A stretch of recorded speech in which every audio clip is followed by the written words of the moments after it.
Let's do this. All the Small things. Oh, that was kind of good. That's all right. We can't go any further than that though, because then we have to pay royalties, Right. and we know they could probably use some money right now. That's not nice. Mean opening. I'm Wow. cranky tonight. Oh my gosh. Watch out. Oh boy! Welcome back to Bigfoot Collectors Club. This is episode 45. Wow. Lucky 45. I know, lucky 45. I'm your host. Oh, wait. Let me tell you about the podcast. This is a show where we speak to amazing guests about their personal paranormal history and share stories of high strangeness. I'm your host, Michael McMillan. With me always is your other host, Bryce Johnson. and our trusty producer. Riley Bray. Oh, boys. How are you? Great. Good. Yeah. Fine. Okay. So- Good show, so guys. you two- all right. Call it a night. Riley, you were off somewhere this weekend on an adventure, were you not? I was at Desert Days Festival. Oh, Cool. Did you hear any strange stories while you were in the desert? You usually bring something home for us. There was an evacuation for a lightning storm during the Tame Impala set. That was Whoa. kind of spectacular. God, honestly. that was happening. I wanted to see that show. So did everyone else. Wow. Did no you one get did. in? No. Oh yeah, I've been a part of this festival sort of since it started. My band played the first one, but I'm on the recording team now, so we record all the shows. So that's what I was doing out there. But during the Tame Impala set, they started. It was amazing. Like right when they walked out, and they're like, "We Tame Impala," and then there was like a flash of lightning on the horizon, and everyone was like, "Yeah!" Wow. Are they Hell British? yeah. No, Thunderstorm. they're Australian. That was my best Australian. Are they Australian? Sorry. Really? Yeah. That's pretty good. And the yeah, less I know, thank you. the better video is like one of my favorite videos. Oh, of it's all incredible. time. Yeah. If you haven't seen it, go check it out, everybody. But yeah, within 15 minutes of their set, this lightning storm had like come upon us, and they evacuated the whole festival, and it was like total pandemonium. And then it was just the most insane lightning I've ever seen in my life all night, just like across the whole sky, and everyone just like hunkered down in RVs, and the people that were in the campground actually got evacuated, which was kind of a bummer. It was a hit for the festival, and a lot Wow. of people were bummed, but it was still it was a grand adventure. Did you get to play? Oh no, I didn't play this year. Okay. I was recording this year. Got it. I love that word, hunker down. Yeah. Hunker down. Anything that sounds kind of like it involves the army.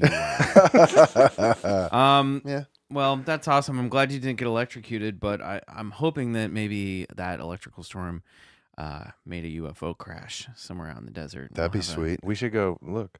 All right, we'll do it. I'm going to unlock my computer because I want to introduce today's guest. Guys, we have somebody super awesome. Yes. It's totally in our wheelhouse. Totally. You know I love to have writers on this show. And this guest, I'm going to tell you a little about her. She was born in Istanbul, Turkey, and raised at the foot of the Rocky Mountains in Colorado. She graduated from the University of Colorado Boulder with a BFA in Performance Studies and has performed in regional theaters across New York, Florida, Alaska, and Colorado. So she's an actor. She's one of Amazing. our people. In 2017, she was a writer in residence with Aspen Words, LIJA Fisher. Yay. Hi, everybody. How's Welcome it going? to the show. She's got a you. brand new book out right now called The Cryptid Catcher, which sounds like something we would really like to read. Yes, and it's awesome. She brought a nice copy, autographed it for us, and I'm taking it right home and reading it to my boy. He'll love that. Oh, nice. Yes, I hope he enjoys it. And Oh, he's he how will. old again? He's 7, Perfect. but like he's already like 2 years ago he was writing Bigfoot comics and stuff like that, and he's way into it. Dad's raising him well. Yeah, well, I might be at fault there. LIJA Fisher, welcome to the show. Thank you. It's a pleasure being here. Is this your first cryptid podcast that you've been on? It is my very first cryptid Nice. podcast. Awesome. Exclusive. Great. Yes. But not your first tangle with cryptids, obviously. No. Cryptids, I would say we go way back, but kind of not. I'm fairly new to the cryptid world. Okay. But I got in deep real quick. Yes, so- it happens. And we know you. We've been introduced to you through one of our favorite guests of all time, That's right. who's also Giving went us to thumbs school up right in now. Boulder, Colorado. You may remember her, Erin Hayes. She's sitting here quietly. We didn't give her a microphone tonight because we know she loves to upstage everybody.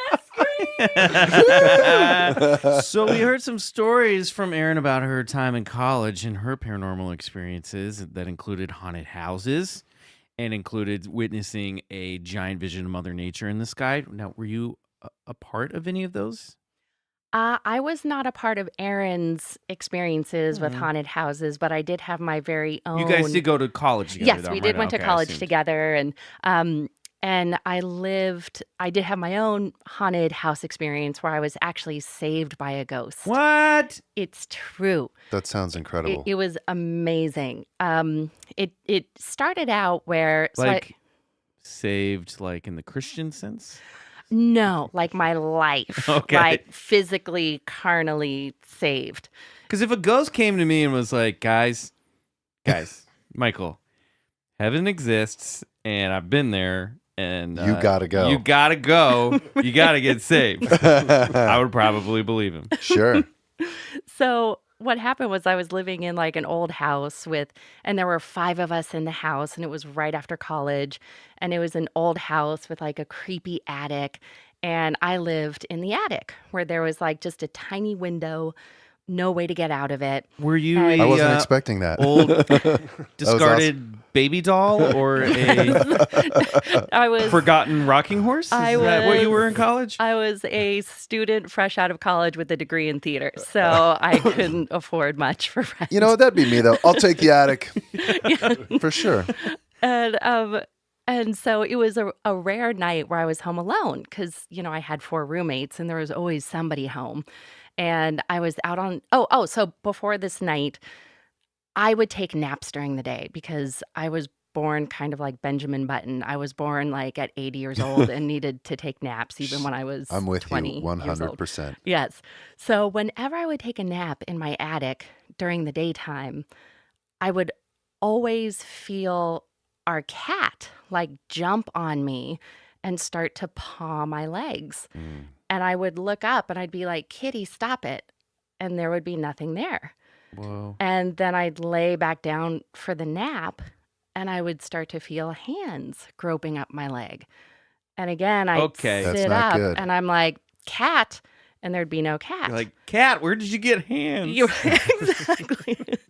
And then I'd lie back down to sleep. And then I would feel like somebody laid on top of Oh, me. boy, I don't Wow. like And at this all. was every time I would take a nap. So it was like a pervy ghost, but like a really tired ghost because he never haunted me at night. They go hand in hand. Yeah, it was always during the day. It was like an old man pervy ghost. He's like, What? here's the plan. First, I shall approach her as a tender kitten. Then, I will morph my I paws will into morph my hands. paws into my old creepy man hands. And then when she tells me to cease, I'll just simply lie down on her and go to sleep. And that was my ghost. What? And I wasn't scared of him, because he would never come at night. And I was like, well, it's hard to be afraid of a daytime haunting. Mm. So, but one night I was home alone. I don't know if I agree with that. But No, it's true, Michael. Everybody knows that. And I was outside on the porch smoking a cigarette, as one does when they're in their 20s. Yeah. And I like your goofy, guilty voice. I know. Well, I'm not trying to encourage Oh, who people cares? to smoke. And I put my cigarette out in a dry juniper bush, as one does. And I went. I know you're a writer because your details are fantastic. And I went upstairs to my attic of no escape, and I went to bed. And I was in a dead sleep, and I felt someone Oh, no. shaking me, saying, Leah, don't forget to mail the letter. Don't forget to mail the letter. And I wake up out of a dead sleep, and I'm like, what? Why? And I was like, oh, yeah, I forgot to put that letter in the mailbox. I guess I should go down and do that. So I walk out of my attic, and I grab this letter, and I look out the front door, and the porch is in flames. Wow.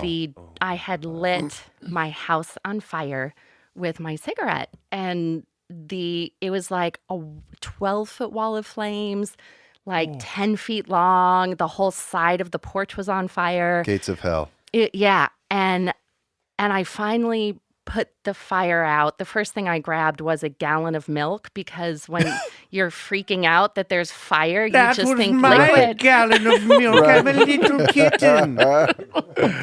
And so I finally put the fire out, and I realized that old man pervy ghost saved me. Yeah. Wow. He woke me up like he got up from his slumber because he's never awake at night Sure. and was like, I have to save her. And so I feel like I was actually saved by this ghost. Well, there are multifacets to my personality. I'm not just a kitten. I'm not just pervy. I'm also slightly heroic. For sure. That's insane. You got it out. First of all, you put it out with a gallon of milk. What was the next thing you went to? Right. Toothpaste. Well, I will say that what happens to your thought process when you're in a panic is really interesting, because the first thing I did when I looked out and saw flames is I thought, who's barbecuing on my porch? Right. And then I was like, that's a big barbecue, because those are big flames. And then I remember Someone's making some big old burgers. and then I was like, wait, I put my cigarette out in dry shrubbery. Dude. I think I lit it on fire. So then I started doing a little running man in place in panic. Yeah. And I thought I need liquid. Yeah. And the first place my brain went to was gallon of milk. So, because it's a liquid. I just love that you were going to try and fight this fire. My ass would have been out the door. I would have grabbed the cat and the ghost, and I would have gotten the hell out of there. And you know what? I would have left Boulder, and I would never would have come back. just on the That sounds highway. dead to I'm me. like, I gotta go. This is my fault. If you feel the heat, you can't cut and run in 30 seconds. At one point, I did consider calling 911. This was after I tried the gallon of milk, tried to load a bucket And then with I the kitchen sink. I had should a half a always- quart of orange juice. It should always be the last thing you do after you go through all of your There was fridge a half a liquids. can of Coke in my car. Well, I'm out of soda. I should call 911 now. And then I finally turned on the garden hose, Nice. Yeah. but it wasn't connected. Oh, And God. so then water wasn't coming out of the hose. So then I tried to connect the hose, but with the water on, and that wasn't working. You know, again, when your brain's in a panic, you're not thinking clearly. I just like that it turns out you were Mr. Bean in college. I've got full like Benny Hill music playing on my end to this firefighting endeavor. Oh, my God. And finally, it was at that point where I was like, do I call the fire department? And it just feels so dramatic. Like, I don't know if you've ever called 911, but like, it takes you a minute to be like, is this the moment? Is this Right. the time that Oh my I God. call for help? Yeah. And so I didn't. And I eventually just grabbed my bucket and I went to the open spigot and I did like a little, fill. Old timey fireman. Old timey fireman with one person. Wow. So how long did it take to put out? At this She's like, point, 2 days. I've- 2 days. This is my a house rare on fire. occasion where like the ghost is overshadowed in this story. I love that she's like, is this like during the panic? Oh, Should I call forgot. the fire? A No, ghost is also involved with not this ready story. here yet. Wow. And no, it took me like a couple of load the bucket, splash the Sure. bucket, load the bucket, splash the bucket. And then as soon as the fire was out, one of my roommates came home and he came in through the back door and he opened the front door and he's like, who's barbecuing out here? I'm like, that's what I thought at first. I'm Wow. like, but no, I lit the house on fire. Wow. Did they let you live there after that? They did. Oh, They that's did. I nice. could, yeah. And the ghost and I lived happily ever after. Wow. Did you ever experience the ghost again after that, or? I honestly can't remember, but I I must burned in the have. fire. Man. Wow. Well, we want to hear some more stories. I feel like you got As a if that few. wasn't good enough. But before we get further into your personal paranormal history, Yes. good God, that was great. Wow. We have some. BCC news. News. Try that again. No, let's keep it. Bryce, you had a story you brought in today, and I had one I wanted to talk about too. Why don't you go first? I didn't really bring it in. I was just, it was more of a headline. I was going to bring it in, but I did notice that caught my attention. Tom DeLonge's To the Stars Academy had a big kerfuffle with the courts. They filed that they were in debt about like $27 million or something like Jeez. that. I thought they had the Bigelow bucks. Yeah, apparently not. I don't know. I wish I had the That story sounded in like front I was of me. laughing. It was actually coughing. Yeah. But that's all I have. That's it. Well, yeah, I didn't bring it in. I told you. I was just, yeah. Well, so for our listeners, I don't remember details very well. That is that's not true. at Okay, all. well, You then- can describe like what happened in every episode of Curse of Oak Island that you watch on Netflix Yeah, I love like that show. 10 years ago.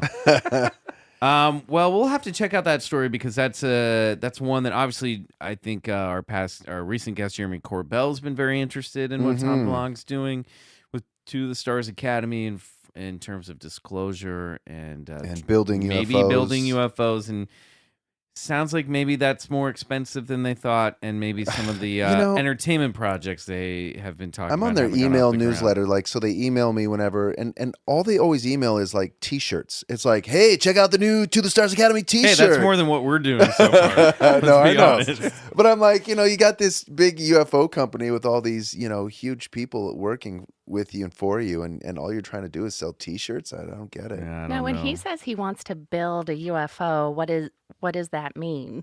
Yeah, no, he wants to take his top science advisory board. I mean, he has guys we like, think yeah, when you listen to him talk in some interviews, he's cagey about some of the stuff he's trying is. to do. But Okay. I think they're actually trying to figure out how to build an actual flying saucer. No, that's right. With I mean, like using gravitational technology, yeah, and I think. he's got and sell some TV shows. yeah, and sell some TV shows in the mix too. He's got some big players on board, like guys like Hal Putoff. Hal Putoff was the guy who I wish I would have done some research on this, but anyway, he's a big guy in the UFO field. in the UFO field. Yeah, but anyway, Okay. Well, we'll take a look at that. Maybe next week we'll have an update for everybody. I got this story sent to me by a couple people last week, and I actually, it was one of the rare occasions where I'd seen it before people even sent it to me, which is I thought this was a little interesting. Might segue nicely into the cryptid stuff that we're going to get into. The researchers, this is from Time, discovered a Neanderthal child was devoured by a giant bird. So the oldest human remains discovered in Poland were found a few years ago, but it's only recently that scientists have uncovered the unfortunate fate of the Neanderthal or Neanderthal, Neanderthal would be, Either way. either way, by the way, fine. Yeah, to whom they once belonged. It was only this year that researchers discovered that the bones found amid the remains of animals actually were those of a Neanderthal child. A child, it turns out, that was eaten by a giant Ice Age era bird, reported Science in Poland. The bones, determined to be the phalanges from the child's hand, were dotted with dozens of holes, and that was the clue that led researchers to determine what happened to the body. And then this professor, Paul Valdenowak of the Institute of Archaeology of the Jagiellonian University in Krakow. Good God, I didn't know it was going to be so hard to say, and I probably butchered it. He says the analysis showed that this is the result of passing through the digestive system of a large bird. This is the first such known example from the Ice Age. So they don't talk about, they think that the bird may have attacked and eaten the 5 to 7 year old child. So that's not tiny. And it's a Neanderthal too. So you got to think that's like a 12-year-old kid, size Right, kid fights back, back. maybe. But they think it may have attacked and eaten the kid and then fed on him afterwards. But you got to think 5 to 7 years old. That is a big. That's Big bird. For a big bird. So that makes me think of like, these stories we hear of Thunderbirds and these giant birds that still people see in Wisconsin and the Midwest and Texas that swoop down. Like there are stories of like a mother running out in her backyard and seeing a giant bird trying to drag off her like 4-year-old kid, and she like grabs him by the feet and pulls him off, and this bird flies off, and people don't believe that she saw a bird that big.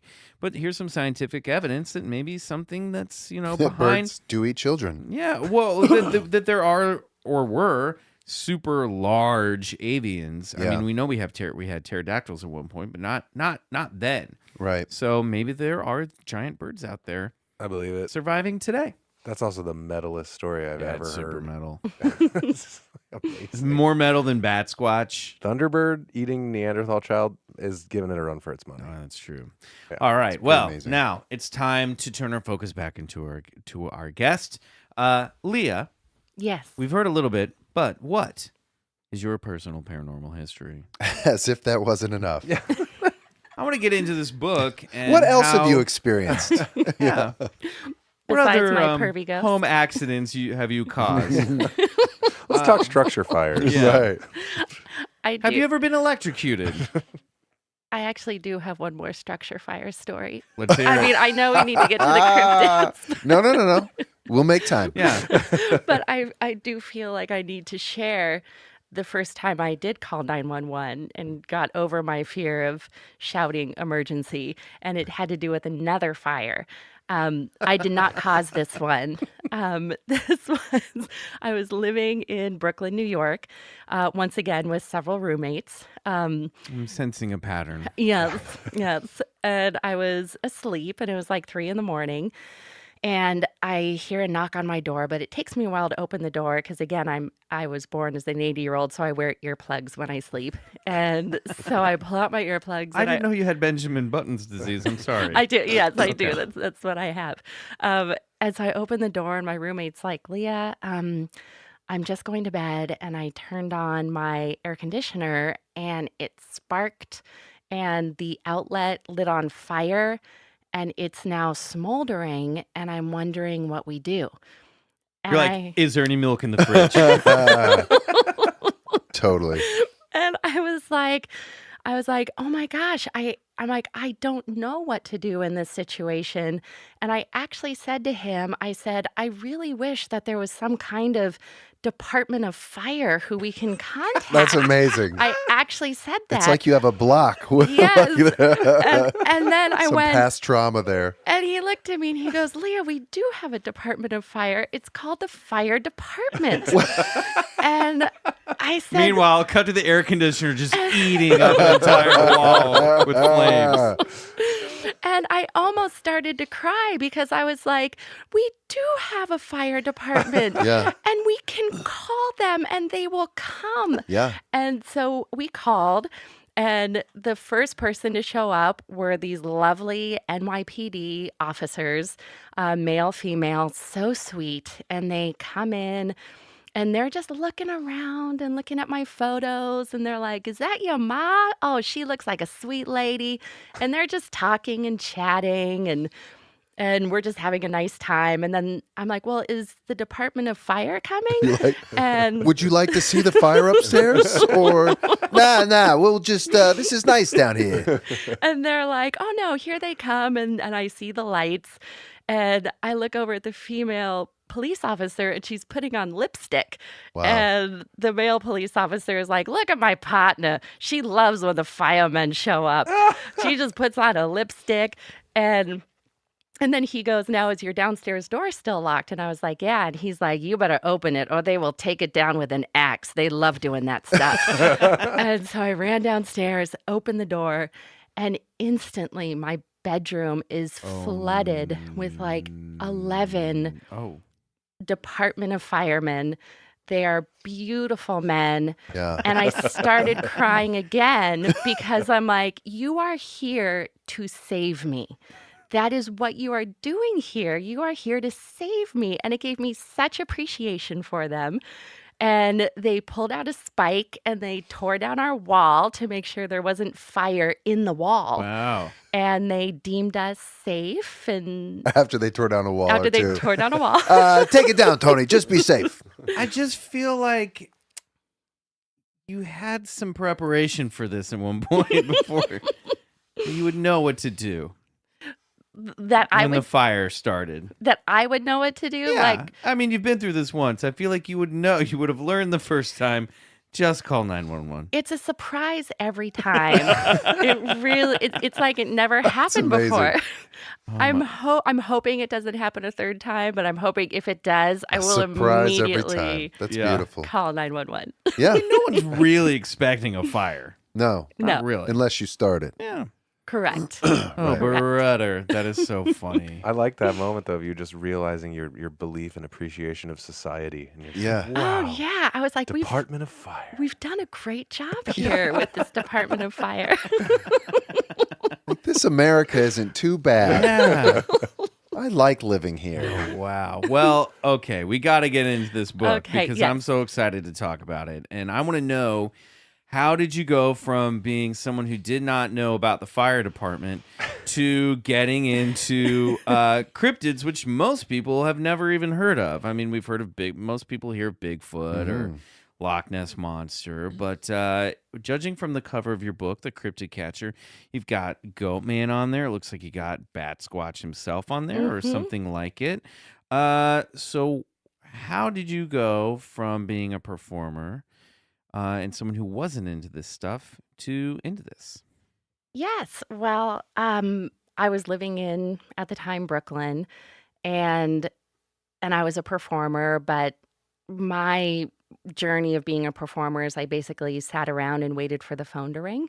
So I had a We know lot. that feeling well. I've been victim to that as well. Yes. So basically, I had a lot of time on my hands and I wasn't feeling creatively fulfilled. And somebody gave me some really good advice. They said, if you're not happy, look at the evidence of your life and do something with it. And so I was like, well, the evidence of my life is I'm paying my bills, working a part-time job. So the rest of the time, I'm just kind of sitting in coffee shops and feeling like I have a creative voice, but not really knowing how to get it out. And I was like, well, I'm sitting here in front of my computer and maybe I could try writing something.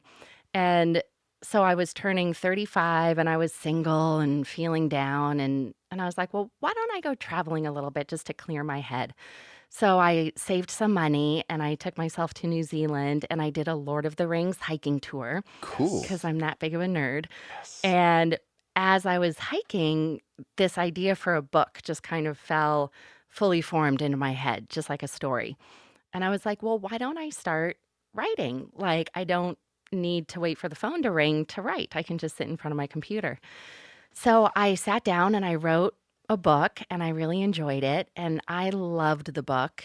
I loved the story, but it was basically The Hobbit. I just basically wrote The Hobbit is So what I did. I want to get this straight.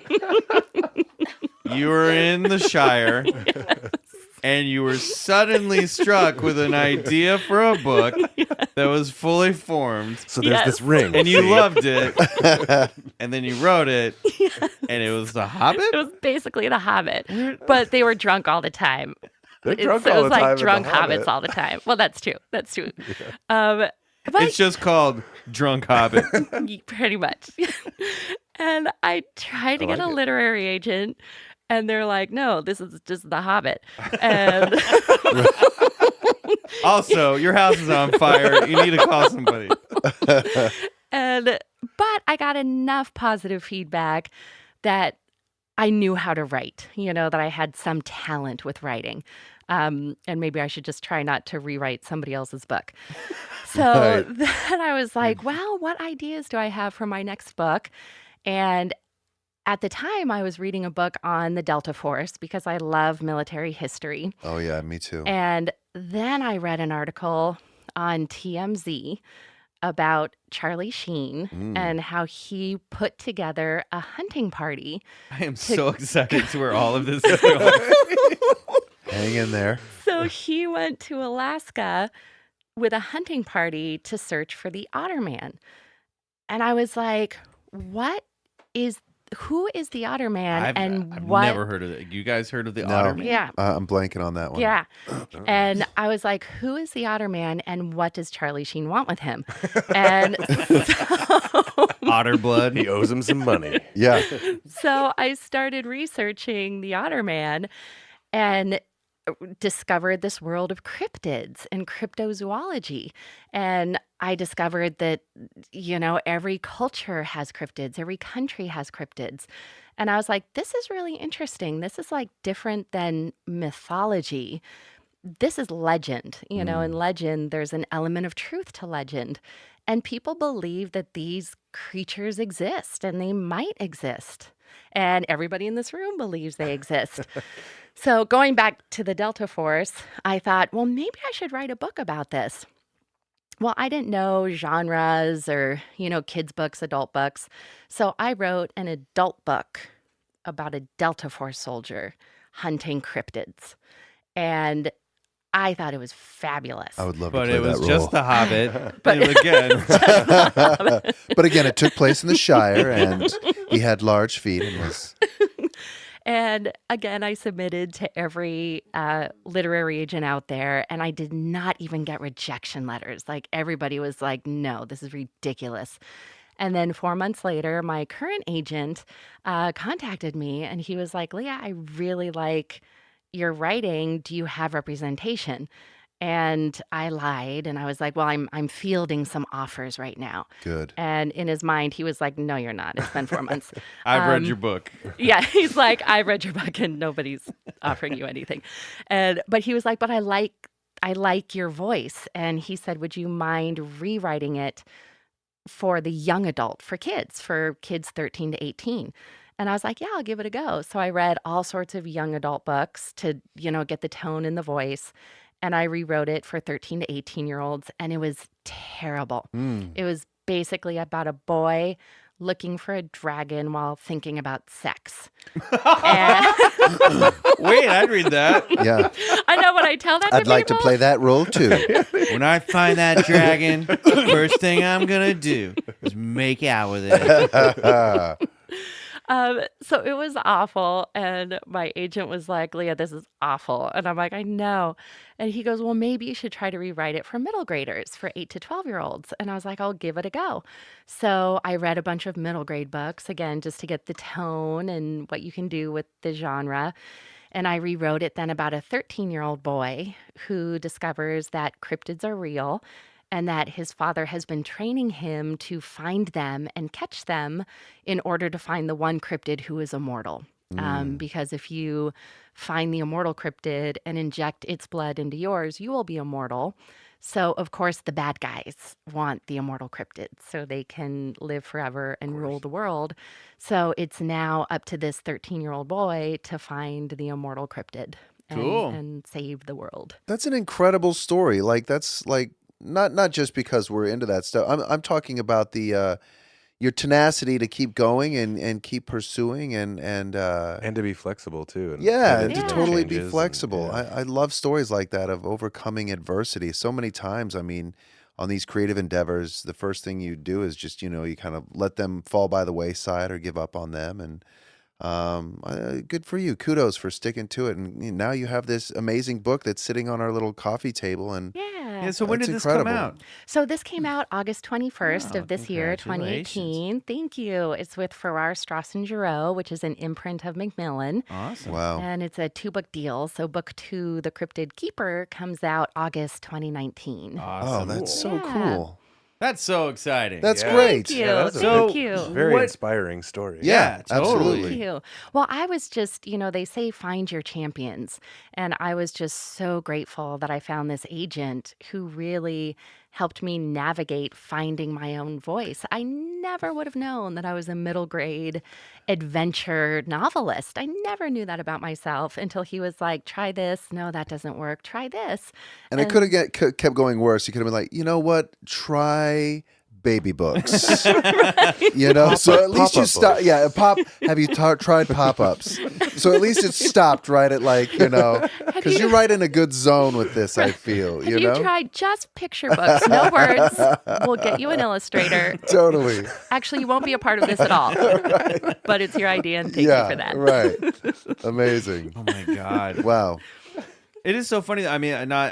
Bryce brings up such a great point too, of just like, I think a lot of people who, when people ask me, how do you do this? Or how do you, it's like, you got to stick with it. And you've got to be able to like, I'm starting a new job this week where I'm like hearing no more than we do as actors. I mean, we hear it all the time. And it's so cool to hear that, that you kept going, like Bryce said. Now I'm just repeating it, but that is good advice out there for anybody who's listening who wants to be Truly. a part of the arts. Listen to Leah's story. So what you told me, or you mentioned in an email that you recently spent time with Lauren Coleman. Yes. Tell us about that. So I haven't met Lauren yet, but I will in April. Oh. So Lauren Coleman is the founder of the International Cryptozoology Museum. I believe so. Founder of the Founder and museum. curator, yeah. Yeah, curator of In the Portland, Maine, correct? Portland, Maine, of the International Cryptozoology Museum, which is the only cryptozoology museum in the world.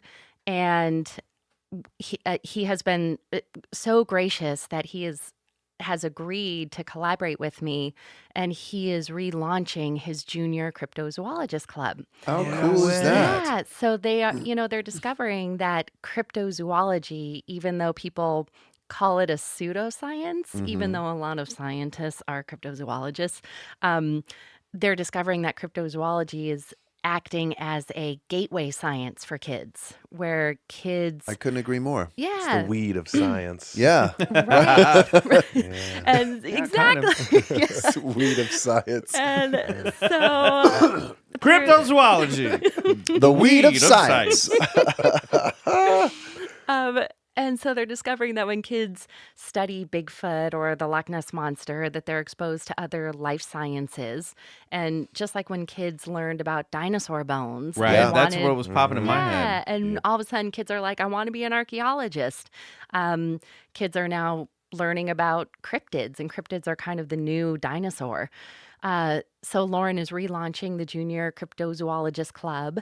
And so he's currently designing a special website, and it's like a hidden website, How and you need a exciting. password for it. Love it. And he's designing pins like they have in the Audubon Society. Oh, that's And great. so each pin will have like a cryptid on it.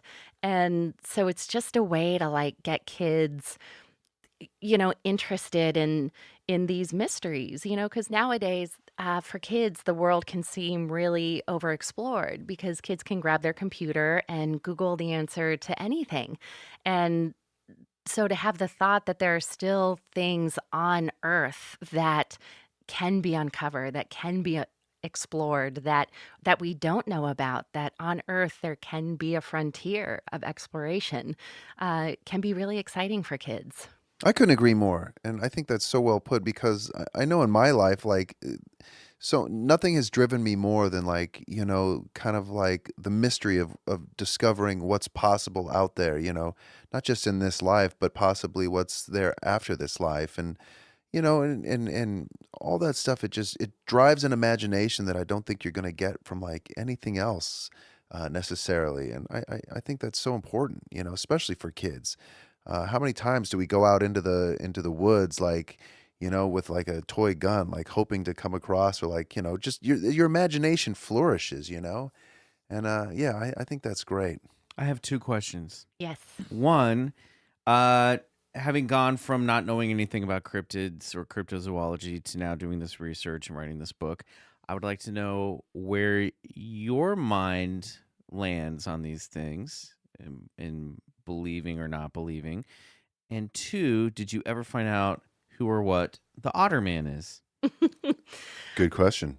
I think I fall in that place where I really want to believe in these cryptids because it gives me the same sense of mystery. It gives me the same sense of not everything is explained and explored. And I've thought a lot about it. Like, why do we need to believe in Bigfoot? Like, what does that give us? Why is that so important to us? Well, in our case, it gives us friends. It's true. Yeah. But I think for me, it gives this sense of there's more, there's Mhm. something else, there's mystery, there's adventure. So yeah, I want to believe in that. I enjoy believing in it. As for the Otter Man is a shape-shifting being located in southeast Alaska, and he's a creature that shapeshifts from a human to an otter. Is Ooh. what I learned about him. Cool. Mhm. Did he get him? Charlie? I don't think Charlie got him. If he did, he didn't. He hasn't told anybody. It's in his refrigerator, in his basement refrigerator. Oh, wow. I got to look up the otter, man. I'm That's surprised we missed that fascinating. one. Yeah. Mhm. Wow. Well, congratulations. I'm so excited to read your book. And Bryce, that's going to be such a nice treat for the kiddies. Yeah, my boy's gonna love that. Absolutely. I mean, he's the exact type of demographic that you're talking about. Like his imagination really sparked when he's like, "Wait, where are you going? Oh, it's just a Bigfoot podcast. Don't worry about it." You know, like, what are you doing? Who's Bigfoot? Are you my dad? Are you sure? I mean, this character is pretty much your son. Yeah, It's no, like I you're know. secretly training him to be a cryptid hunter. It's true. It really is true. But no, you're so right about all these scientists. I mean, we're at a time and place in this world where science feels like, everything can be reduced, everything's materialistic, there's no more, we feel like we have all the answers to everything. And what I've discovered and what I at least feel is true is that's the exact opposite, and I think even like some of the new sciences, like in string theory and quantum mechanics, it's starting to kind of unravel that reductionist paradigm that scientists feel they know everything, because as they start to look closer and closer into like what things are really made of, they're finding that that sometimes they're not made of anything. You know what I mean? It takes an observer to lock subatomic particles. So sometimes yeah, I don't know where I'm going with that. Well, but, whenever Yeah. Bryce says subatomic particles, that's our cue that's to our move cue. on. That's our cue to move on. Can I just say Yes, one more thing please really do. fast? Yeah. And the thing about cryptids is it's not out of the realm of possibility that these beings exist, because every year 18,000 new species are being discovered on Earth.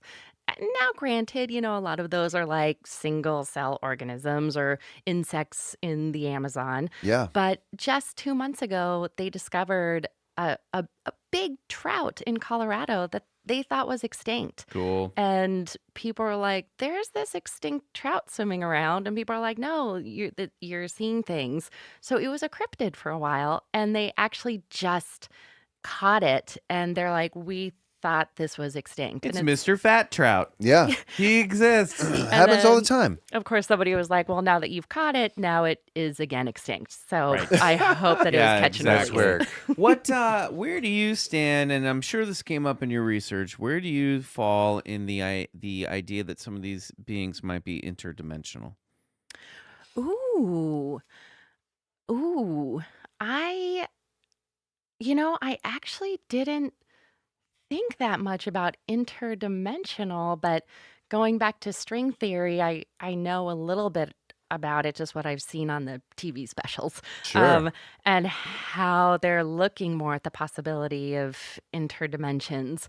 And parallel And universes. parallel The multiverse, universes, yeah.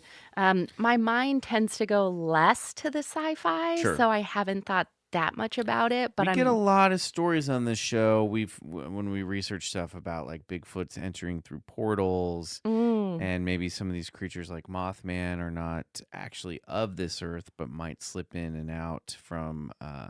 I would recommend you check out. I say her name now every episode, but the work of Linda S. Ah. Godfrey, mhm. and I've got some books that you should check out just to maybe keep your mind open for new potential Well, stories in your universe. Excellent. As You're well. both in Yes. luck today because my story of high strangeness just happens to fall Yes. directly into that category. All right, before we move on, we have a little game we like to play. It's rapid fire.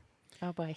You have the choice between two words: bullshit or believe it. Mm. I'm gonna throw some terms out at you one by one, real quick. You Mhm. say bullshit if you don't believe in it, and believe it if you do, Okay. or believe it if you do.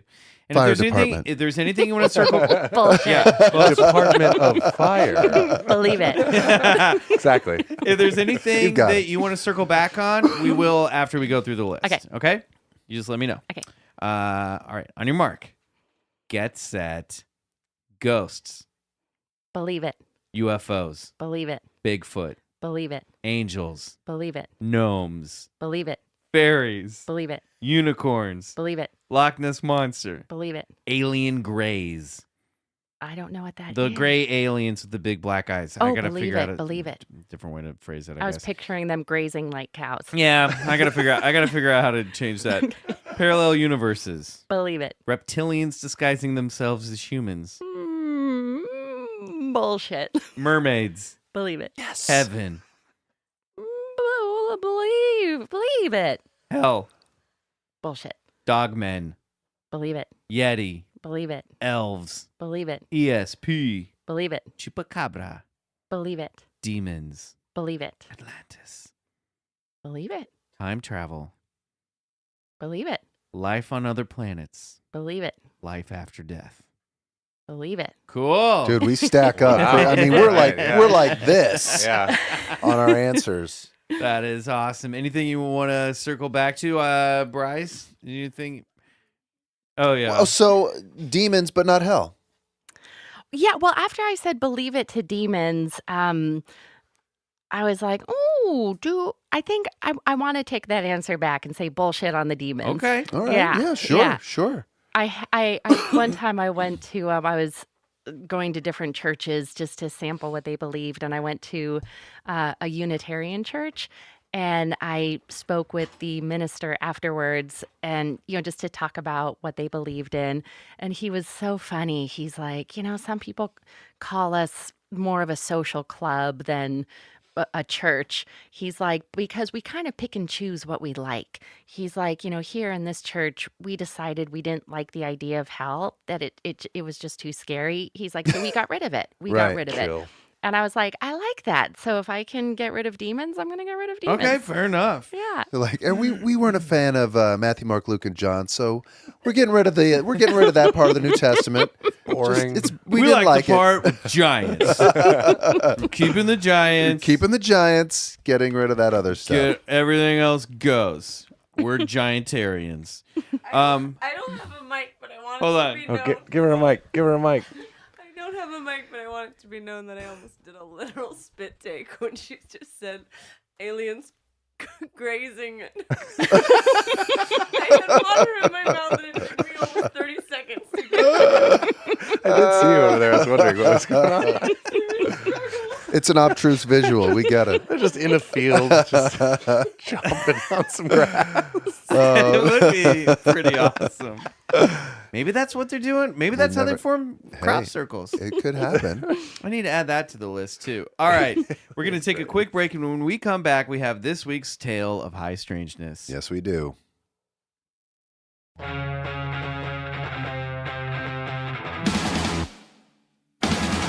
Michael, Yes, Bryce. doesn't it seem odd to you that with all our technology and so many people looking, that the closest we can actually get to discovering the true identity of Bigfoot is some blurry photos, anomalous hair samples, and trackways that seem to just stop in the middle of nowhere and then disappear altogether? You know, I have thought about that, and Mm. it's weird. I think you know where I'm headed with this, don't you? Do I?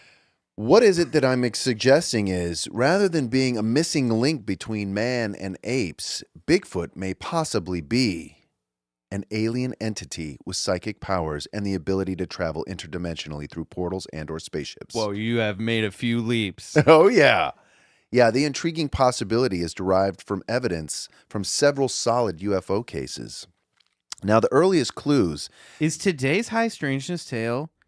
Bigfoot and the UFO connection. Whoa. Yeah, I've been waiting for this one. I've been waiting for this one.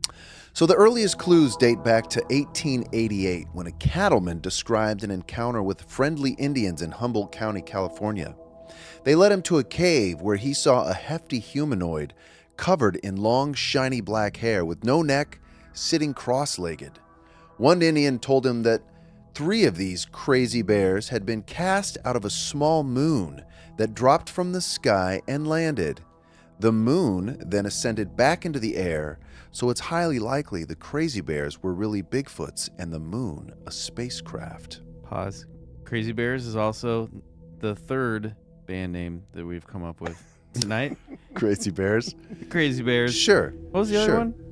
Electric, Desert Electricity. Desert Electricity. Is that it? Yeah. It was better. It was better than that. Damn it. Really? You know what's convenient? We record these conversations. Oh, yeah, Yeah, you're you right. can go back and listen. Ah, Anyway. DJ and the Shadow Bats. That's still a classic. Now, fast forward about Guest starring 100 Crazy years Bears.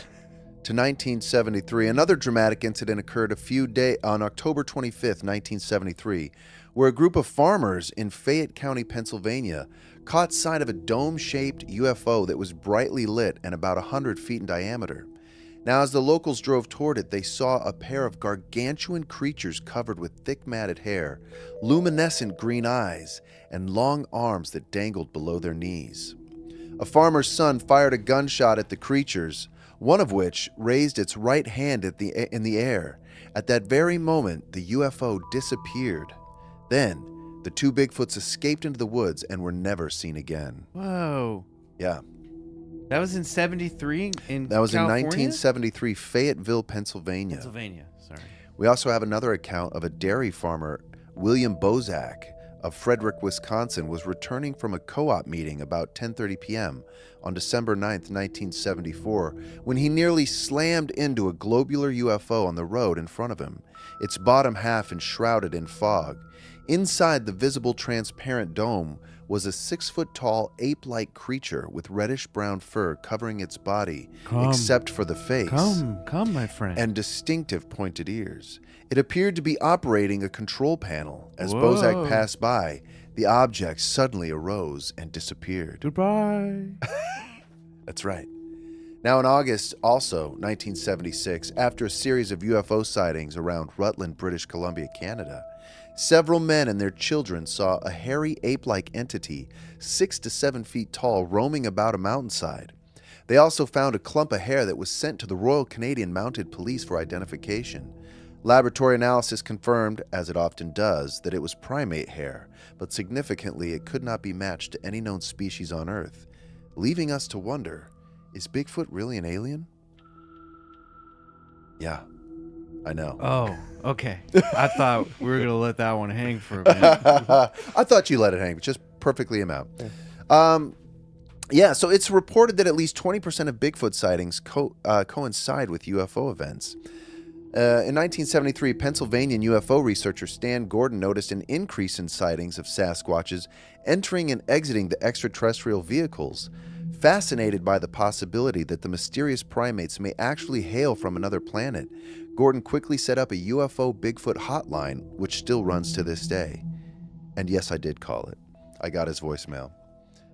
I didn't leave a message, although I left one on ours. Somebody keeps calling and hanging up. What the hell is wrong with people? I know. Guilty. Yeah, one can't help but when researching Bigfoot and his space brothers, combined with his supernatural abilities, to come across the works of Jack Kawani Lapsaritis. Have you ever heard of him? No. Okay.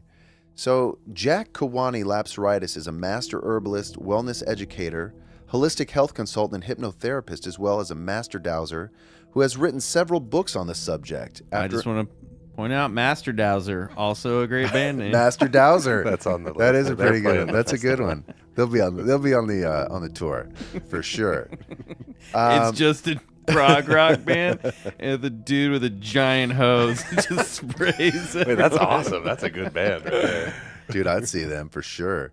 So he wrote several books on the subject after an encounter in September of '79 where a Sasquatch and ET telepathically spoke to him, revealing their psychic reality and their concerns about how modern man is destroying the planet. So, it's kind of an interesting theme there. A lot of these abduction cases, sometimes they'll get telepathic messages of the danger that we're doing to our planet and stuff like that. Did he have... Did he explain whether or not he was getting visuals of who was saying this stuff? How did he know it was a Sasquatch in his book, a field grazer? That's a great question. So in his book, The Psychic Sasquatch and Their UFO Connection, he explains how Bigfoot can often materialize and dematerialize. Now, I haven't read the book, which I need to, but fortunately, I found this review by a girl named Anna who said, I decided to read this book after it was featured on the Awful Library Books blog. So I was like, okay, well, sounds good. She says, I did not really have any prior interest in Bigfoot research, and I can't say that I actually believe in the existence of Bigfoot. But after reading this book, I am more open to the idea. If all the experiences in this book are true, then it would seem that the Bigfoot phenomenon is real. I just love that Anna was bored and just surfing the net one day, and she's like, I do love libraries. Yeah. I love good books. What if there are bad library books out there? Well, and what are they? Exactly. You know that book has a badass cover, too. Dude, it has an amazing cover. It's sick. He also wrote another book called Bigfoot and the Interdimensional Connection, and he has a third book out Forward too. by Bryce Johnson. I know. How did I not get that? Well, Anna tells us that she learned quite a lot about Bigfoot. Wait, who is Anna? Who is she? She just did a review on that I was girl on the internet. Amazon? Well, I haven't read You're the book. quoting people from Amazon Yeah. reviews Yeah. in our highest strangeness now? Yeah. You're talking about her as if she's a researcher. Yeah. Like, we all know who she is. Well, she bullet points what she You know, learned. Anna. I really have to talk to you after this show's over. I've been under a lot of stress. All right, listen. You broke Michael.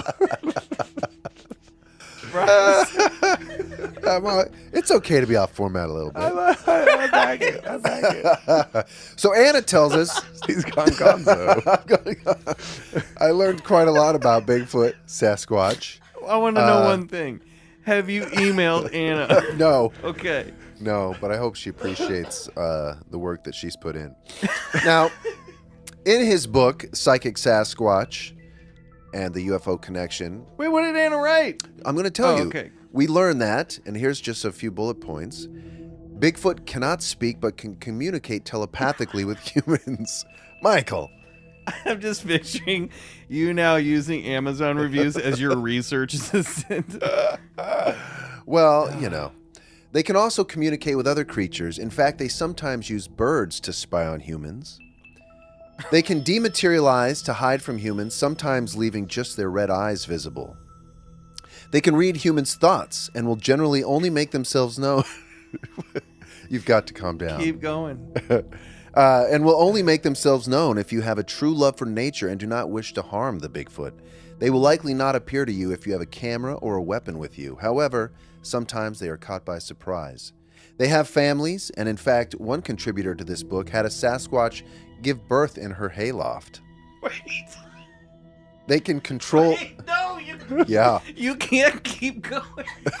Yeah, keep going. Just gloss so over many the hayloft. Wait, there was a hayloft birth of a Bigfoot in someone's Yes. barn? Yes, these are... Where? Well, these are personal accounts that Are in the book. that the author has God, taken. I want my birthday is 4 days from now. You better rush deliver this book to Dude, my house. it's a trilogy. For my birthday It's a trilogy. because I need it so bad. We also learn they can control the weather and heal humans in various injuries and diseases. There are 7 races of Bigfoot, and Bigfoot people live all over the world. They give off a garbage-like or skunk-like smell to scare off humans when they're feeling strong emotions. We knew that one. They can appear violent, may even threaten to kill humans, but they're just bluffing. They like human children and do not like alcohol. They like to stay up late and sleep until mid-morning. Some Bigfoot sightings are associated with the sound of a generator underground. This is because star people are working in subterranean cities underneath. Who are the star people? Now, alien greys, perhaps. Okay. Wait, hold on. The star people need generators? Well, because they're working, they're mining. It just seems like maybe they'd have Well, some they're sort of working- they're more mi- advanced they're technology mining. Listen. than like a Kawasaki. These are all just personal accounts. I know, I'm with you. I'm Okay, sorry. yeah. we're with This you. is We're just with you. the gist. This is very fun. It does get a little strange. Now, let me These see. aliens- Fire up the jetting. We got stardust to mine. Many Bigfoot sightings have coincided with UFO sightings, and the star people often transport Bigfoot in their flying saucers. This is all from Anna's notes. Yeah, well, she so lovingly bullet It's a pointed. really good description of the book. Yeah, I couldn't have done it better myself. I hadn't read the book, Look, so I mean, it's not broke. listen. We do a story a week. I don't have time to read every a lot book of pressure. on every. It's a lot of pressure. I'm recycling these scores, you know? Oh my God. Anyway. What have I done with my life? Oh man. What have I done? So- I ask people to listen to this. We have a published author on this show. I know it is pretty sad that I'm quoting from. It doesn't matter. It doesn't. I love it. Now- Keep Keep going. going. Keep going. Jack Kawani, He has a website called scenicsasquatch.com, which stands for Sasquatch Close Encounter Network for Interspecies Communication, promoting a peaceful spiritual approach to interspecies communications. And it's a website for experiencers to share about their communications interactions with Sasquatch. Yeah. So on that website, I came across the story of a girl named. I feel like I'm the emperor wearing no clothes. No, that's not not the at all. problem. Oh, We just get the giggles okay. sometimes. All right, good. I came across a story on that website by a girl named Cindy Carter, and her story is entitled "How I Became a Sasquatch Interpreter." Now, I won't go through her entire story, but You just flipped through 3 pages. I want to know some facts. Yeah, okay. Well, she tells the story of, first of all, she's an intuitive, and she has the ability to communicate with multidimensional consciousnesses. That's Now- what Adela Levine is. Yeah. Intuitive. So in the summer of 2015, she got a phone call from her friends Mary and Evelyn. Now, they're investigators in uncommon occurrences. So she asked them her friends asked them to deal with this family who had been getting these. Well, I'll get there. So they called and said they were involved in a case where they are now assisting the family within some very scary activities at their home. They needed my help as an interpreter. I was being asked to be an interpreter of the multidimensional field that can access this clan of Sasquatch to ask what was happening. Apparently, this family had been getting these muddy handprints and stuff all over their house, and because they were drilling a well near a pond out in their back field. And they were eventually driven out of their home. So she was brought in after about 2 years and was told that it was a large acreage property, partially in the pasture, and that there were many caves on the property. Anyway, I liked this story because Did they think? So they think that there was. So they obviously had a big muddy patch. yeah, there was like a big kind of pond or lake out in Right. their backyard, and they were doing some drilling in there. And something was tracking through the mud and coming up to the house and leaving prints on the house. Yes, that's right. Now, were those the entities that were trying? You said they were driven out of their house. What happened? By a clan of Sasquatch, supposedly. Whoa. Well, because so she said, I like this because she was like, she has a what was that moment. She says, while she were driving there onto the property on this long gravel driveway, going past the caves in the woods on the left, Mary and I saw something out of the front windshield just as we turned onto the property down a long gravel driveway with caves that I could see from the road on the left and pastures down the hill. Just when she almost slammed on her brakes as we both said in unison, "What was that?" She stopped the car and immediately her hand was on the car door. Opening the door, Mary saying, "Don't go out there." She said, "Oh, I'm going." And she did. And what they saw was a dog-like creature, about 4 feet tall, at head height with big pointy ears, a pointy snout, and big huge black legs. Dogman. Kind of like a jacked up dog. Dogman. It was all black with green glowing eyes. This is the middle of the day, mind you, and it was a transparent black. Would you be scared of that if it was in the middle of the day? Middle of the day. Not well. I think a dog man any time of day would Okay. would be give frightening. me pause. I agree. Yeah. Exactly. So this is the it was transparent black, just as multi-dimensional creatures might look into our eyes. It looked straight at us, then turned and bounded down the hill toward the pasture. Now she just goes on to basically explain how she went onto the property and she felt the energy of an anger and deep sadness. And she felt like a sacred space that had been desecrated with all the drilling equipment and tarps.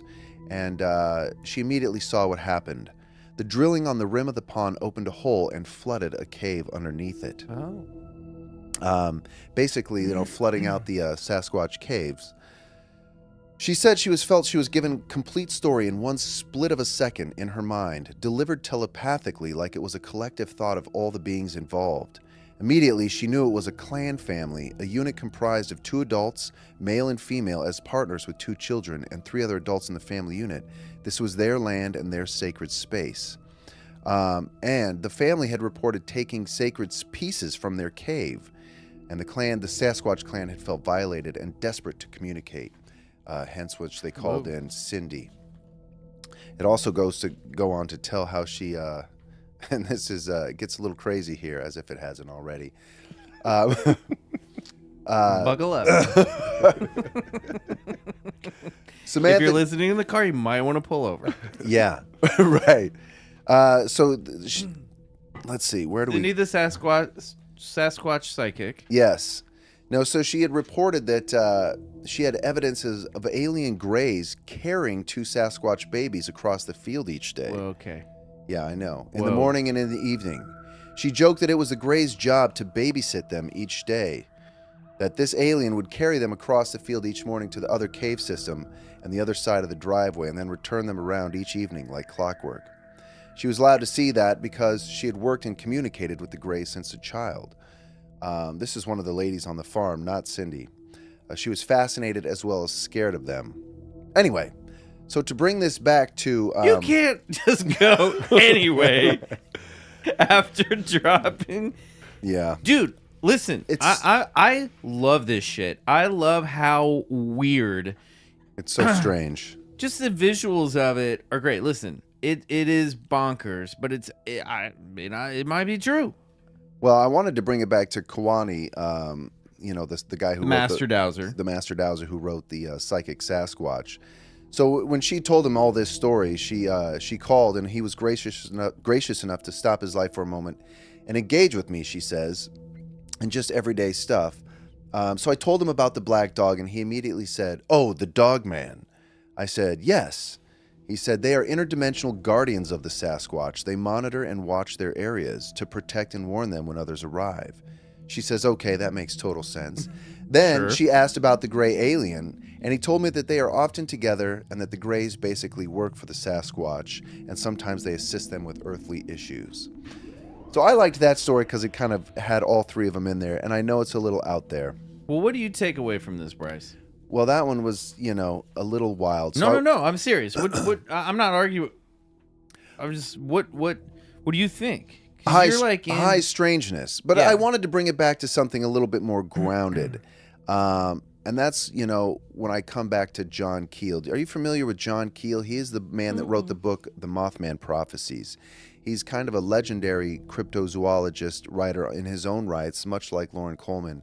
And he's explored topics of high strangeness too. Now, Keel is well known for, like I said, having written the Mothman Prophecies and for popularizing the term Men in Black. Now, Keel describes what he called window areas, where he consistently observed a range of unusual phenomena that occur in specific locations and in a particular sequence. These include star-like lights seen in the sky, moving at speeds and angles impossible for conventional aircraft, full moon-sized fireballs streaking low across the horizon, and smaller lights seen near ground level, followed by the appearance of the classic saucer-shaped spacecraft. At some point in this bizarre phantasmagoria, within the same area, large mystery primates would also show up, what Keel called big hairy monsters, or BHM, sometimes followed by the MIB. Now, John Keel clearly thought all these phenomena were stages, or transmogrifications, he called them, in the manifestation of a single energy source. Basically, they're all related somehow. Now, the origin of which is unknown. The only things witnesses saw that were real were the light forms, the big hairy monsters, spacecraft and their occupants. And the MIB were hallucinations, thus their apparent non-materiality, caused either by reactions within the perceivers' minds or actually projected on the observers by an intelligent, perhaps malevolent outside force directing the energy. Wow. Just to finish up here, there was one other book that was interesting and needs to be further read by myself, or perhaps I'll just go on Amazon and Yeah, what's Anna have to say about it? let's see what Anna has to say about it. I'm picturing being interviewed by Terry Gross on NPR and having her say, "Now, I haven't read your book, but Anna from Amazon Right. says this about She it." has, and this is what she has to say. How do you respond to Anna? It's a little uncouth, but it fits my stylings nicely. So the co-author of the book, Bigfoot Exploring the Myth and Discovering the Truth, Tom Burnett, has witnessed even more bizarre things, which would fit in well with Keel's energy transmogrifications theory. He had a group of self-proclaimed Bigfoot experts from California visit his place. They all witnessed, now I thought this was pretty cool, an owl fly into their camp, and it mock attacked everyone who brought guns, threatening them with close swoops over their heads with its talons threateningly exposed. Then it turned into a ball of light and flew out of the area. That night, Bigfoot threw trees and rocks in the woods, and the next day the experts went home scared. To top off Tom's own experience of what could have been the full range of the window area phenomena, it is very likely that he was paid a visit by a Men in Black or the equivalent. He was approached by a man who identified himself as an intelligence officer from the U.S. Air Force, who somewhat mysteriously knew where Tom worked at the time. The man volunteered information that at least some of the Bigfoot are used by a superior alien race as slaves for the purpose of mining the earth for bismuth, a radioactive chemical element that, through decay, becomes uranium-235 and is supposedly used by the aliens as a fuel source. Leaving us to wonder, perhaps these Bigfoot creatures are UFO pilots landing on Earth for exploratory purposes, or conceivably higher-level ETs are leaving behind some specimens as guinea pigs to test our environment for long-term survival. Now, yeah, that's God, I really am off the charts today. No, dude. I mean, look, it's not any weirder than the stuff we usually talk about on the show, to be honest. And like the Windows stuff rings that's Skywalker or I almost said it, Skinwalker Ranch. Yeah, you know what I mean? Totally. And stuff that we've heard. And when Aaron was last here about Edwards Air Force Base and stuff going on in the Mojave Desert, where you get UFOs and Bigfoot and all this stuff together. Really weird shit. Yeah. Really strange. Great job. Thank you, Anna, for your research. That's to be determined. Yes. We're going to take a very quick break. And when we come back, we're running out of time, but we got to ask Leah. What the hell was that? And what the hell was that? Yeah. Oh, boy.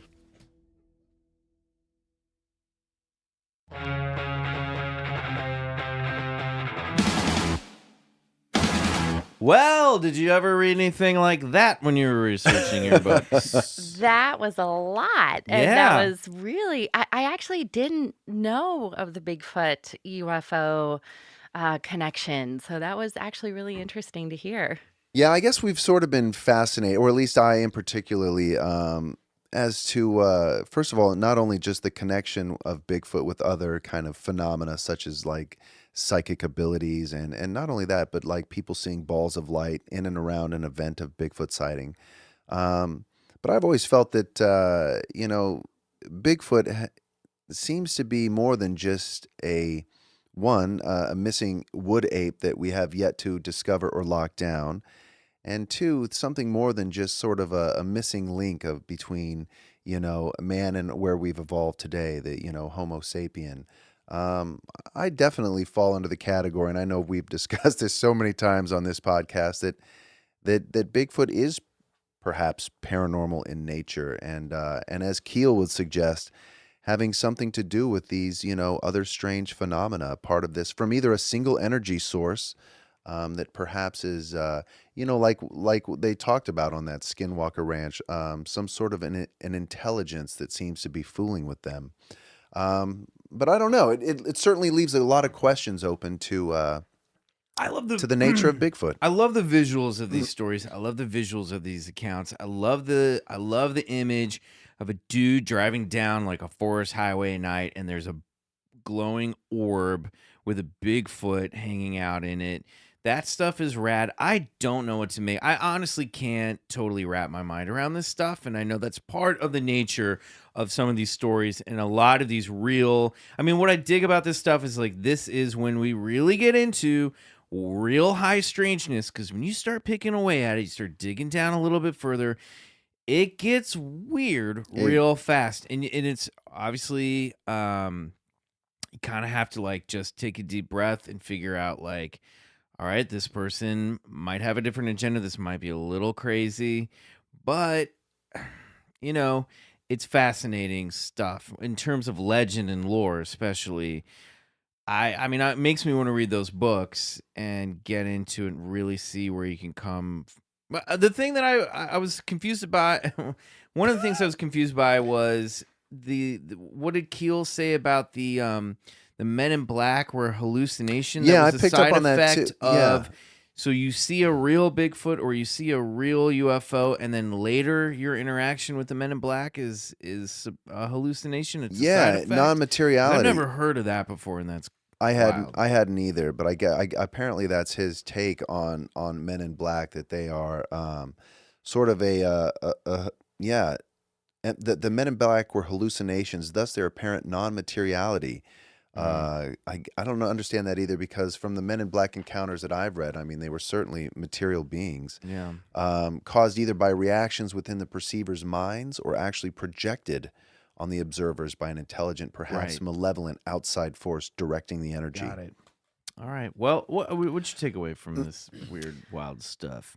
Well, one takeaway from it is I wonder if the connection with, UFOs and Bigfoot is that it's a way to explain why we haven't seen Bigfoot, that, he can just poof away. Mm-hmm.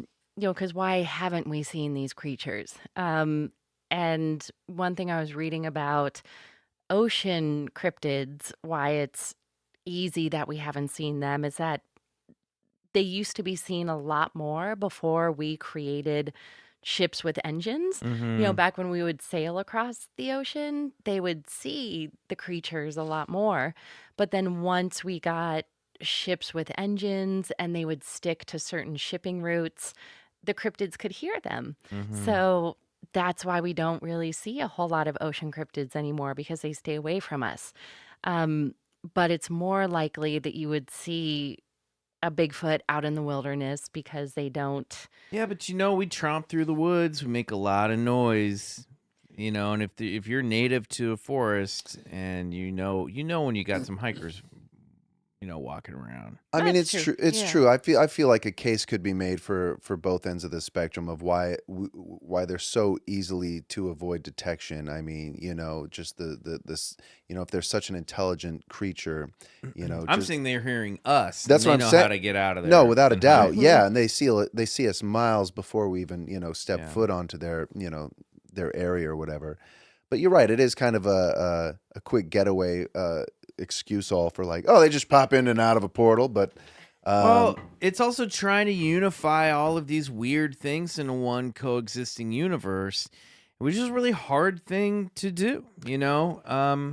That's what I love about it. Just the idea of like Dogman, Bigfoot, and Alien Greys all working together. They're like hanging out. Totally. the Avenger. This is like the Avengers narration, Yeah. where they're all in a shared movie universe, Right. and I dig that. And it does dictate a need. We do have a need to kind of dictate and organize all of this stuff into one kind of thing.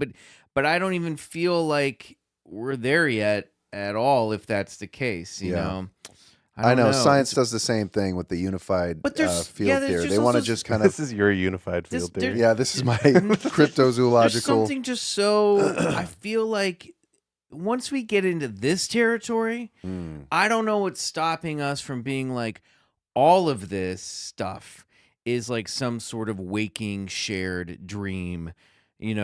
All of this is some sort of psychic projection from our own consciousness that is creating these archetypes and legends and projecting them into our own reality. Because once you're getting to the point where people are seeing aliens carrying baby Bigfoot, Right. it's like, all right, what is reality at this point? Because you're either that's something that happens, in which case, like, sign me up, tell me that story, I need to know more, Yeah.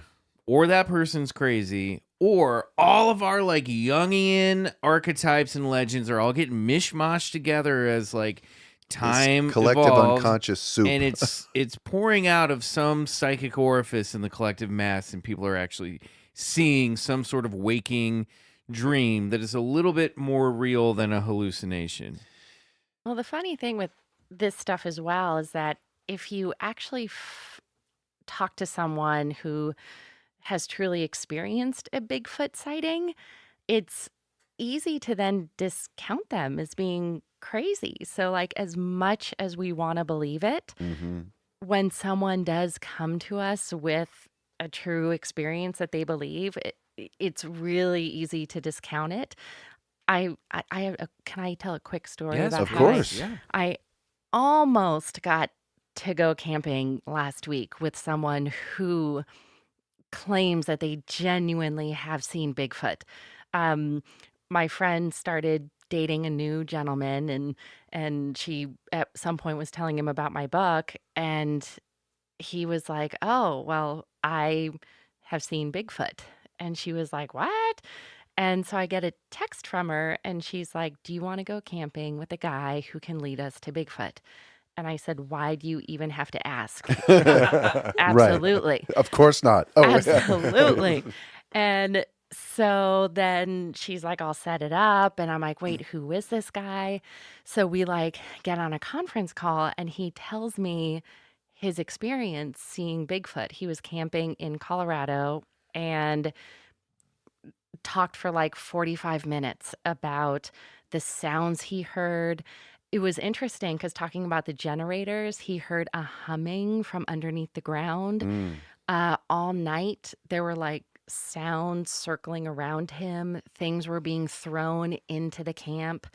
And then since that time, he's gone back to the same place like 40 times and always has Bigfoot activity.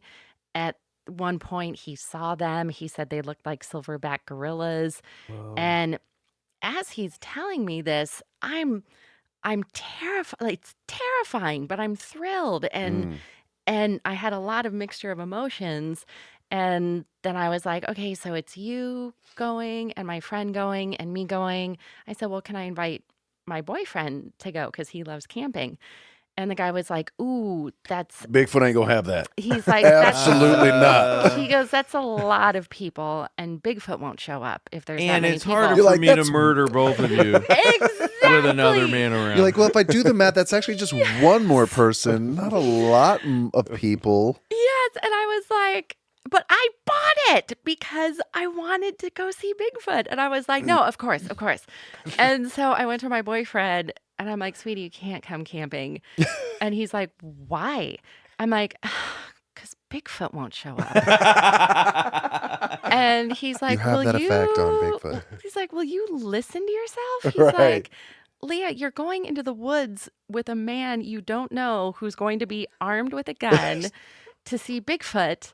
And I can't come because supposedly a mythological creature won't show up if I'm there. I'm like, exactly. Club member for life.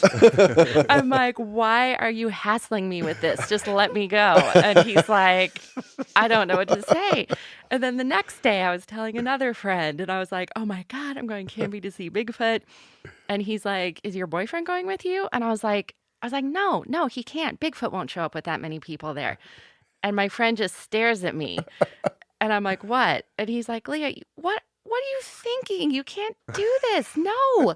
He's like, you can't go into the woods with a man who sees Bigfoot who you don't know that well. And I was like, boy, I'm getting some pushback here. All these people in your life are trying to hold you back. So I call my friend and I'm like, is this a wise choice? Like, I'm getting some feedback that Right. maybe us going into the woods with a man you've just started dating and other people aren't allowed to come with us, like maybe it's not a wise choice. And she's like, no, it's totally fine. He's really nice. We'll be fine. And I was like, okay, good, because I really want to go and see Bigfoot. And then the week comes that we're supposed to go camping. And I call her to see what provisions I need. And she's like, oh, I had to break up with him. And I was like, why? And she goes, well, there were some red flags. And I was like, well, like that. What were they? Yeah. And I said, well, like the fact that he saw Bigfoot. And she was like, no, not that. That wasn't a red Right. flag. And I was like, oh, okay. and so we didn't get to go. But I thought, boy, what a conundrum that is, because I want to believe. And I had this guy who's like, no, I see them. I'm worried he will call you again. Yeah. I'm pretty Right. sure. Yeah. But I was like, And to I think see...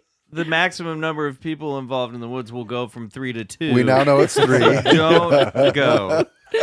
But I thought, to find Bigfoot, you have to go into a dark forest Yeah? with someone who knows how to find Bigfoot. At the same time, the last thing I want to do is go into a dark, creepy forest Yeah. with someone who genuinely believes in You're Bigfoot. in a rock and a hard place. Yeah. So I was like, do I believe? And do I believe other people who believe? No, Mhm. it's You true. know? It's true. It's yeah. It's like the gatekeepers to these stories are the people who tell the stories. We have to work. You got to wonder. But I mean, we try to like. Part of the thing with this show is like we do. Now, obviously, I think you made the right choices, but we try to keep an open mind and Safe to say. because we want more. I think the more open mind we have about this stuff, the more stories like this will come out that are maybe genuine, and maybe we can get to the bottom of this. But Well, and not this tonight. is. I mean, I know it's good to have a Okay. lot of fun with some of these stories, and we often do. But I don't want to fall victim to so much of what these so-called scientists who go out looking for these things who Bryce is quickly becoming anti-science. no, well, Do you? anti-reductionist, but who so often like want to take bits and pieces of the narrative and then throw away what they don't like, and that's not objective science. You know Yeah. what I mean? Science would be to take all the empirical evidence, as crazy as some of it may seem. But we also have to take the flip side on ourselves too when we tell these stories, and not just be like, well, the stuff that might prove that this wasn't a real Bigfoot encounter, like the idea that this guy's trying to get two women out into the woods alone. We have to be able to then go, okay, maybe that's a false Right. situation. Of course, We of have to keep course. an open mind in the other way. I'm just too. talking to the point that some of these stories, they can get Yeah. really, really strange. But a lot of They these stories can. come from eyewitnesses, and that's the thing. It's like, how much of it do we take at face value, and how much of it is just part of a stranger phenomena that's taking place? This I is don't why know. I say I don't know. I love the stories. Give me Yeah. the stories, and maybe we'll figure something out. Lee, it's been a weird night, but before you go, I need to know where can people find your book, and are you on any of the social medias? If fans of yours want to follow along. Yes, you can find me at lijafisher.com, and my name is spelled LIJAFISHER. And you can get on there to learn more information about the Junior Cryptozoology Club. I'm also on Twitter at Leah Fisher, and I'm on Instagram at Cryptid Catcher. And for my book, you should be able to find it hopefully at your local bookstore. Awesome. Be it, we always encourage to buy local Yeah, of and, course. support your small bookstore. But you can also find it online. You can just Google it, the Cryptid Catcher. And you can also get it at your library. And if it's not at your library, then you can always request it, and they will hopefully stock it for you at your library. So cool. Amen. Congratulations. I Thank can't, you I Yeah, so cannot much. wait to seriously. read this. Thank you. And everyone there, you should go check it out. Whether you have a middle grade reader in your house or not, I'm sure you're going to find something that you will enjoy there. You can find us at Bigfoot Collectors Club on all the social medias, Bigfoot_C Club at Twitter, Bigfoot Collectors Club on Instagram. We're on Facebook. Email us with your stories at BigfootCollectorsClub@gmail.com. Call us. I can't remember the number off the top. 310 5. I started so strong. Yeah. 597-4803. That's 310-597-4803. And please, while we're on the topic of reading, please check out my very small independent comic book called Adventure Van. It should be in your local comic shops now. If it's not, like Leah's book, you can ask them to order it. Issue 3 is available now. If not now, very soon. We love you guys. Keep listening to the show. Come back next week. We're going to have a great episode and celebrate our birthday. Our official 1-year birthday will be on next episode, which comes out on Halloween. We're going to have a really great guest on that one, returning guest who's very spooky and awesome. So we'll see you next week. Aaron, it was great to have you just sitting here Yeah. quietly crying and laughing. We appreciate that too. You want to say goodbye to the people, Aaron? Bye-bye, everybody. Anna, if you're listening, thanks so much. Good night, everyone. Good night. Good night.